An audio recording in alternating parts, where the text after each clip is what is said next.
Hello, it's Mr. Grapes here again, and we are continuing our walk through the game of Gods Remastered, made by Robot Riot and released in 2018. And we have found our way through to World 3 of Level 2, the Temple, and we are almost halfway through the game. Now this is a long level, probably the longest level in the game, and in fact it plays almost like two separate levels.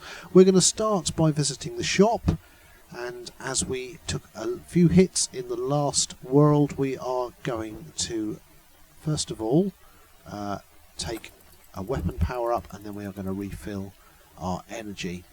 So we are nicely topped up. This level does not have as many health power-ups as you go through, so it is important to start with a high level of energy. Through this door takes us to the first room, and this is a mosaic room, and our job in the first part of this world is to complete the mosaic. And you can see there I've moved to the left to kill the bad guys on the wall, pick up the first mosaic piece, and we are 1/4 of the way there. That switch brings these two guys into play. One of them drops a key, and taking that key back to the switch brings a platform up which enables us to get this second key, which in turn lets us out of the room. If we come to the right, switch 2 followed by switch 1 followed by switch 2 again takes us through. We're now in a corridor with 4 doors in it and a few bad guys that we need to get rid of before we start exploring the doors. The last thing you want to do is to come out of a room and stumble into a load of snakes. And you can do these rooms in any order that you want, but to save you visiting a room more than once, the most efficient route is to take room 2 first. Collect the spear, pick up the skull. Spears are really effective against snakes, so that makes snakes much easier to deal with moving forward. The next room we're going to visit is room 4. Now we have a trapdoor here, but we don't want to release it while the guy's right above it, otherwise he will land on you and kill you. So you just move to one side, wait for him to drop and kill him, and then take the key. This lets us get through to the right hand side, and we're going to go down this ladder, kill the guy on the left, just move off the ladder just a fraction at the bottom, and that releases the second piece of mosaic.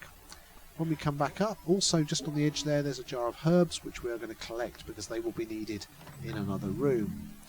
Back now to room 3,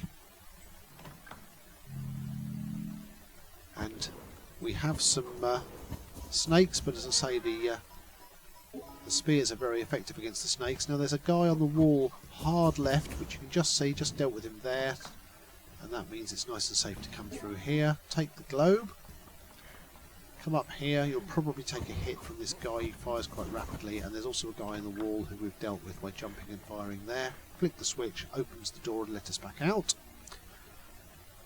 and we will go back to the corridor and enter our final room, room number 1. And this is quite a straightforward room. You just go up the ladder, kill the snakes to the left, collect the crystal, jump across to the right, you complete the globe, and you pick up your final piece of mosaic. And we are going to go back now to our starting point, complete the picture on the wall with the pieces of mosaic, just checking there that we've got all 3. 1, 2, 3, keep walking to the candle, and then a teleport crystal drops down, which brings us on to the second part of the level. First thing you need to do is to clear out the bad guys up to the ladder on our left, which we'll see in a moment. There are some snakes, but as I say, they're easily dealt with. Get to the ladder, 3 more will appear. Third one will drop a key. Take the key, come back and operate the switch. Now on this level, every single switch you need to leave in the up position, and the reason for that will become clear later on.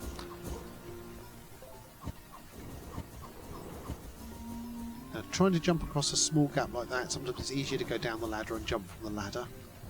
Here, you need to be careful that you kill every one of the bad guys. There's more than 4 drops. Sometimes when you've had 4 you think that's it, but in this case there's more than 4, so make sure you kill them all before you come back down. Forget that ladder there, you can't do anything yet, we don't have the key for the room. Deal with those snakes, again nice and easy, again leaving this switch in the up position. Come down here, we'll get a speed bonus. Take out all the snakes, and then before you get to the trap, turn around and a lot of guys, I think it's 5, will appear behind you. Again, don't get caught out thinking it's 4 and turn your back, because the 5th one will get you. Now we need to jump over this trap, flick the switch, again leaving it in the up position, and then coming out, and now we're going to make our way around these levels. But first of all we need to jump back off this platform and kill him, and then we can go on, and again every time you flick a switch leave it in the up position. Jump across here, kill the guy on the wall, step back a bit and kill the 2 guys that come from the left. Again, switch in the up position, jump across and another guy will appear. Again, take a step back and kill him, and then jump across and immediately turn and kill the flying monster that appears behind you. Collect the key. Jumping back across, and now we're going to wait for the platform.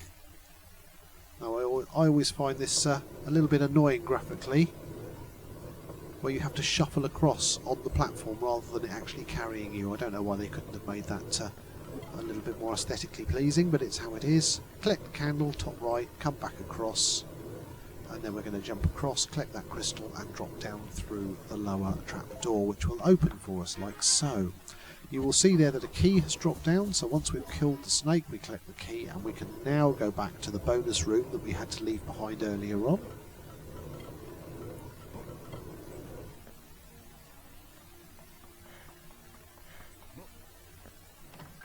And the very last bonus in this room is a narrow field of fire, and I don't want that, so I'm going to leave that alone, but I'm going to take the other bonuses. Again, I'm leaving that switch in the up position. Now the reason for this is because if all the switches are left in the up position you get some help in a moment. I don't know when it says all switches whether it relates to just this area of the game or whether it's the whole of the world so far, but I just leave all of them in the up position to be safe.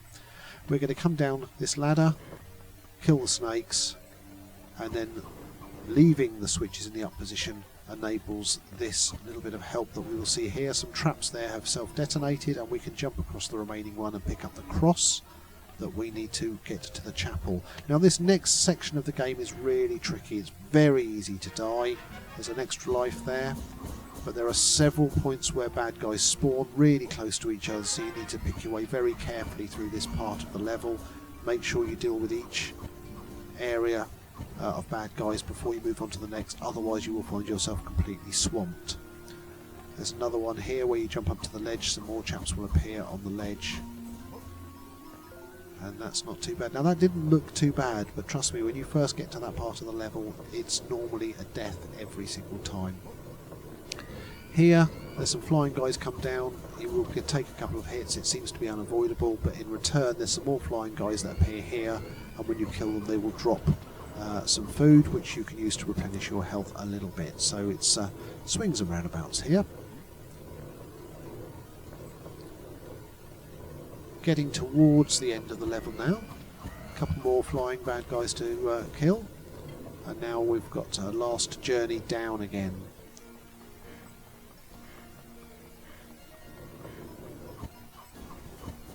Again, killing the snakes. When you jump into this alcove, bad guys will of course appear behind you, so you need to wait and kill them before you come out again. Now I jump down and go to the right because that triggers a couple of bad guys from the left, and then when you cross this way you get bad guys from the right. If you drop down and go left straight away they all appear almost together and it gets quite busy. That's a treasure room, you can't go in there yet.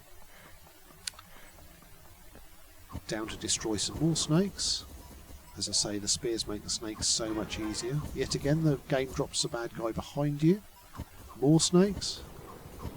And yet more snakes. Now by bringing the candle into this room we get a bonus key. And that enables us to open the chapel, which is the room above us, and also the treasure room, which is the room above that. So we'll open the chapel here, and then we're going to go into the chapel, and we will get a number of bonuses here. We're going to pick up those candles, we're going to pick up the giant gem from the dragon, and then it drops a key, and we haven't got enough room in our inventory to carry everything, so I leave behind the dragon's gem because we're going to get that on the way back down. Up to the treasure room. Handy treasure room. There is a health refill here. I think it's the first one we've encountered on the level, so it's a long way to go on one lot of health. There was also a weapon power up in that room, which is very helpful because we are about to take on the second end of level boss. Now this gem is very helpful in taking on the end of level boss. What we're going to do is drop it in front of him, and he will then he will be unable to move past it, which gives you a chance to kill him without losing a life.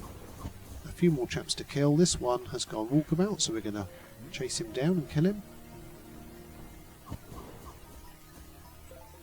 Take his crystal. And then down we go. One more lot of snakes to be killed.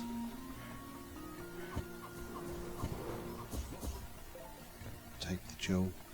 And we find ourselves at the dragon's room. Now I'm going to kneel down here and see exactly where that jewel is, because I need to drop it quickly, and I want to do this without getting all fingers and thumbs. So we drop it in the middle of the room there. Now he can't move past that, so it enables you to have a little safe spot here, and you can see how I'm doing it. I'm just dodging his fire from the tail, and I'm shooting him when I'm able to be stood up.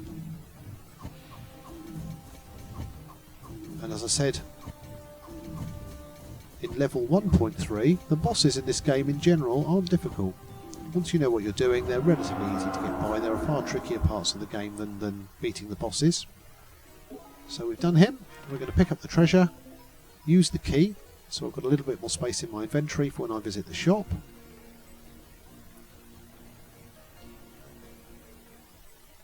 Now the next level is quite tricky, so I'm going to take a shield, which will be very useful, and an extra life.